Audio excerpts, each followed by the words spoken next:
అందరికీ నమస్కారం. ఈరోజు ఇక్కడ బుచ్చిరెడ్డిపాళెం 1వ వార్డు కట్టుబడిపాళెంలో మనము హెల్త్ సెంటర్ ఓపెన్ చేసుకోవడం జరిగింది. ఇది యాక్చువల్గా ఈ హెల్త్ సెంటర్కి శంకుస్థాపన జరిగి 5 సంవత్సరాలుగా వస్తుంది. గత ప్రభుత్వంలో ఇది శంకుస్థాపన చేసి వదిలేయడం జరిగింది. సగం గట్టి వదిలేశారు. మన ప్రభుత్వం అధికారంలోకి వచ్చిన తర్వాత ఈ సగం గట్టిన కార్యక్రమాలు చాలా పూర్తి చేసి ప్రజలకి అంకితం చేయడం జరిగింది.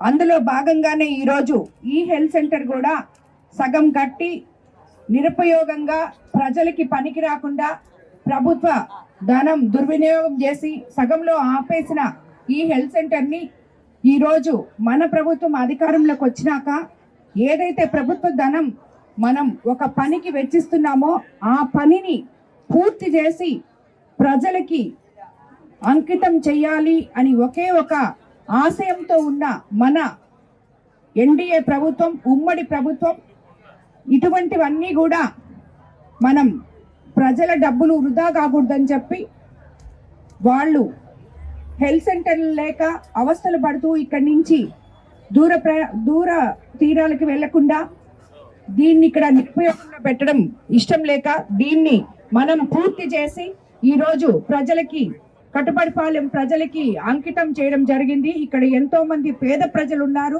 ఆ పేద ప్రజల ఆరోగ్యాల కోసం మనం ఇది కంప్లీట్ చేసి ఈరోజు వాళ్ళకి అంకితం చేయడం జరిగింది. మన ముఖ్యమంత్రి చంద్రబాబు నాయుడు గారు అధికారంలోకి వచ్చిన తర్వాత ఇలా నిరుపయోగంగా సగంలో వదిలేసినవి ఎన్నో మనం పూర్తి చేసి ప్రజలకి అంకితం చేస్తున్నాం. దానికి వాళ్ళు మేము శంకుస్థాపన చేసాం, మీరు వచ్చి దాన్ని ఓపెన్ చేస్తున్నారని మాట్లాడుతున్నారు. శంకుస్థాపన చేయడం అనేది ఒక పని కాదు. శంకుస్థాపన అందరూ చేస్తారు, కానీ పూర్తి చేసి ప్రజలకి అంకితం చేశామా లేదా, ప్రజలు ఉపయోగంలోకి తీసుకొచ్చామా లేదా ప్రజలకి అనేదే ఒక కాన్సెప్ట్. దానిలోనే భాగంగా ఈరోజు మనం దీన్ని వాళ్ళు శంకుస్థాపన చేసినా మనం పూర్తి చేసి ఇక్కడున్న కట్టుబడిపాలెంలో ఉన్న పేద ప్రజల కోసం ఈ హెల్త్ సెంటర్ని ఇక్కడ వాళ్ళకి ఇవ్వడం జరిగింది. ఇక్కడ పనిచేసే చాలామంది డాక్టర్లు, ఏఎన్ఎంలు అలాగే అందరూ కూడా ఈ ప్రజల కోసం అంకిత భావంతో సేవ చేయాలని చెప్పి మిమ్మల్ని అందరినీ నేను కోరుకుంటున్నాను. ఎందుకంటే చాలామంది రాత్రులు వస్తారు, పొద్దున వస్తారు. చాలా పెద్ద హాస్పిటల్ కూడా.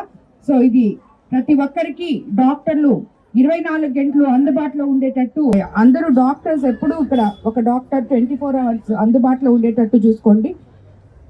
దానికోసం మెడికల్ ఆఫీసర్స్ అందరూ ఇక్కడ ఉండే పేద ప్రజల కోసం పనిచేయాలని చెప్పి కూడా నేను మిమ్మల్ని అందరినీ కోరుకుంటున్నాను.